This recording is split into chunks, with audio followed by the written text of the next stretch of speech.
ఇలా సుప్రీంకోర్టు అదే వ్యాఖ్యానించింది. ఎందుకు జైల్లో పెట్టాలి, నీకు ఇంకేమున్నది చేసేది, నీకు ఇన్వెస్టిగేషన్ ఇంకేమున్నది చెప్పు అంటే నీళ్లు దాగి నీళ్లు నమిలి ఆయన అటార్నీ అడిషనల్ సాలిసిటర్ జనరల్ నేను ఇన్స్ట్రక్షన్ తీసుకుంటా అంటే సుప్రీంకోర్టు జడ్జిలు తీవ్రంగా మందలించి ఇవాళ తీర్పు చెప్పారు, బెయిల్ పిటిషన్ బెయిల్ శాంక్షన్ చేశారు. కాబట్టి ఈ కేసు ముఖ్యంగా కవిత గారి మీద పెట్టినటువంటి ఈ కేసు పొలిటికల్లీ మోటివేటెడ్ కేసు. ఇది ఒక ఉద్యమ పార్టీని, ఒక రాష్ట్రాన్ని సాధించిన పార్టీని, రాష్ట్రం వచ్చిన తర్వాత 10 సంవత్సరాల పాటు దేశంలో ఒక గొప్ప రాష్ట్రంగా తీర్చిదిద్దినటువంటి నాయకుణ్ణి కల్వకుంట్ల చంద్రశేఖరరావు గారిని ఇబ్బంది పెట్టడానికి చేసినటువంటి కుట్రగా ఇలా ప్రజలు భావిస్తున్నారు. అతి త్వరలో దీనికి సరైనటువంటి రీతిలో ప్రజల తీర్పు ఉంటుంది. జై తెలంగాణ.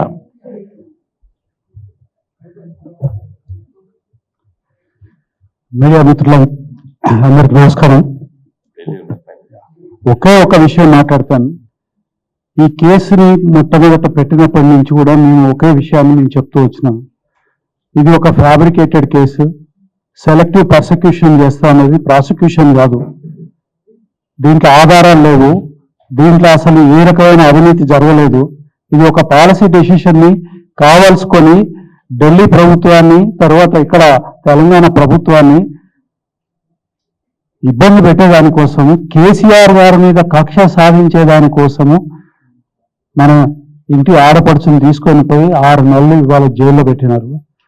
తప్పుడు సాక్ష్యాలు, తప్పుడు మాటలతోని ఇవాళ 6 నెలల్ని ఆమెని అష్ట కష్టాలు పెట్టడమే కాదు,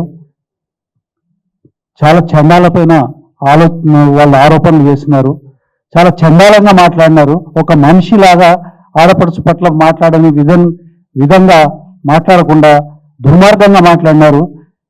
వాళ్ళు అనేక మంచి మంచి పొజిషన్లో ఉండొచ్చు, కానీ వాళ్ళు మాట్లాడిన పద్ధతి ఇవాళ కూడా మాట్లాడుతూ ఉన్నారు. ఇవాళ ఎంత దూరం పోయారంటే ఈ శారీజం, ఇది ఇంతకన్నా వేరే ఏముంది, ఏం చెప్పాలండి.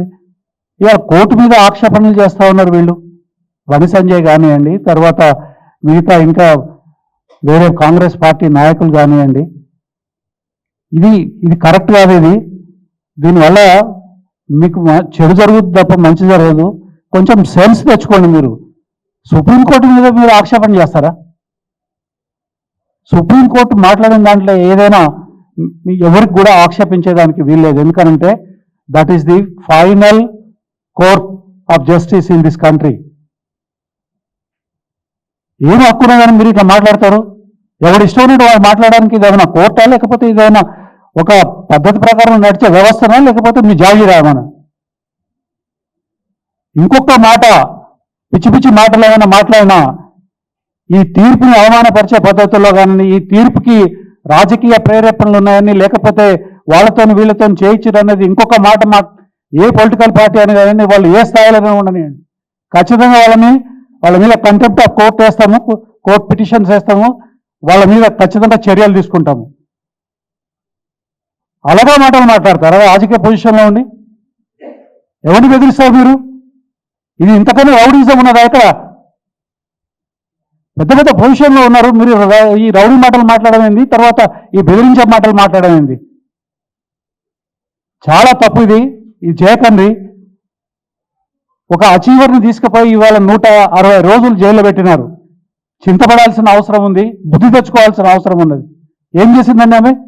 వినోద్ గారు చెప్పినారు, ప్రపంచ వేదిక మీద తెలంగాణలో ఉన్న ఒక పండుగని తెలంగాణలో వలస రాజ్యంలో మొత్తం తొక్కివేస్తే దాన్ని తీసుకొని మొత్తం ప్రపంచం మొత్తం ఆవిష్కరించిన ఒక ఘనత ఉన్న పోరాట యోధురాలు. కేసీఆర్ని ఇబ్బంది పెట్టేదానికోసం ఇవాళ తీసుకుపోయి జైల్లో పెట్టినారు. ఫైనల్గా ఇవాళ కోర్టు న్యాయం చేసింది. ఆ న్యాయాన్ని మీరు బుద్ధి తెచ్చుకొని గౌరవించండి, మీకు గౌరవంగా ఉంటుంది. మీరు ఇట్లాగే చేసింది అనుకోండి, ఖచ్చితంగా మేము ఏం చేయాలో చేస్తాం.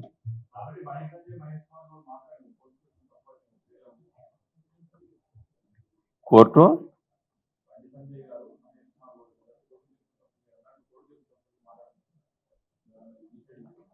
అంటే కోర్టు తీర్పును తప్పుబట్టి కోర్టును పై వ్యాఖ్యానం చేస్తే తప్పనిసరిగా కాంటెంప్ట్ ఆఫ్ కోర్టు కిందకి వస్తుంది. అది సుప్రీంకోర్టు తప్పనిసరిగా వస్తుంది. అంటే తీర్పు పైన తమ అభిప్రాయాలు చెప్పడంలో తప్పులేదు, కానీ ఆయన చేసినటువంటి వ్యాఖ్యానాలు సుప్రీంకోర్టు పైన జడ్జిల పైన చేస్తే మాత్రం అది కాంటెంప్ట్ ఆఫ్ కోర్టు కిందకి వస్తుంది.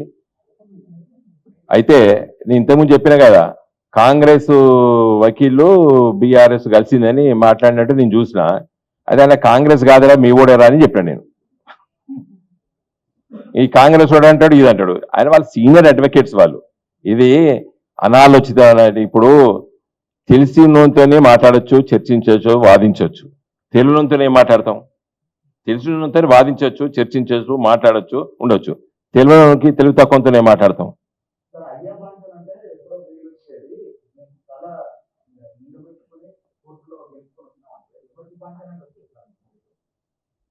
అంటే లొంగ తీసుకోలేదా అండి వీళ్ళందరూ? ఎవరు అరే ఇది చూస్తే నీకు అర్థం కదబ్బా, యువర్ సీనియర్ జర్నలిస్ట్. వీళ్ళందరూ కేసులు పెట్టి ఎవరు లొంగ తీసుకున్నారు? బీజేపీ. కోర్టు కాదు, రాజకీయాలు.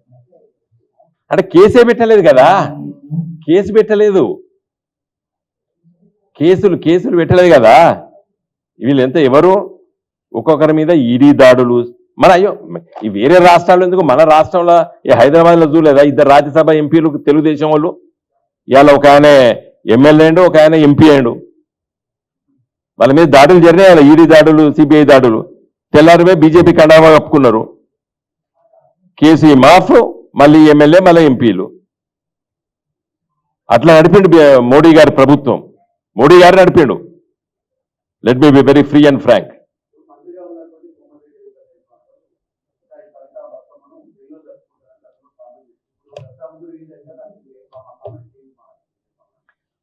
కోమటిరెడ్డి గారు కూడా ఏం మాట్లాడతాడో, ఎప్పుడేం మాట్లాడతాడో ఏమో తెలియదు.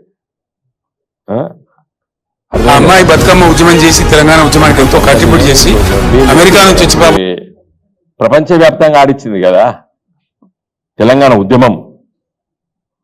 తెలంగాణ ఉద్యమం లేనప్పుడు ఎక్కడుండే బతుకమ్మ, ఏ పరిస్థితి ఉండే?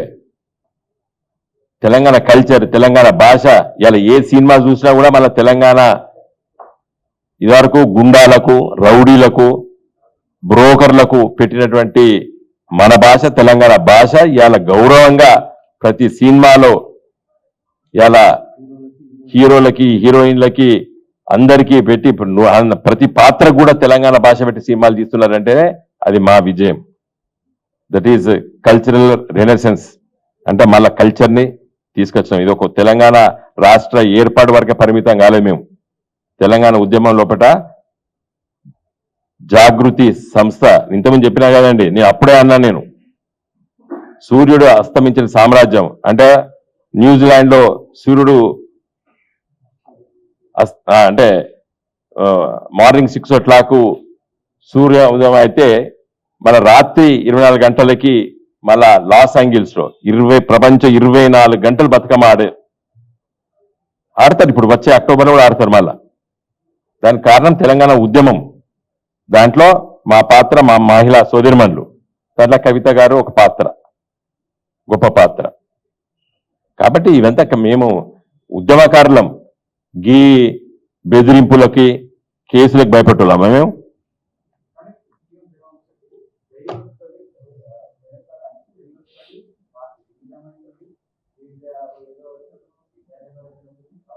ఇంకా దాని మీద మేము చాలా మాట్లాడినాం కదండి. ఇప్పుడు నేనే ఏబీవీపీని, నేనే ఆర్ఎస్ఎస్ వర్కర్ అనేది ఇప్పుడు పదే చెప్పుకుంటాను రేవంత్ రెడ్డి. అంతే కదా. అంటే ఒక సిగ్నల్ ఇచ్చాడు మోడీ గారికి, ఇప్పుడు కాంగ్రెస్ అన్నదంతా నేను దగ్గరకు వస్తా అని.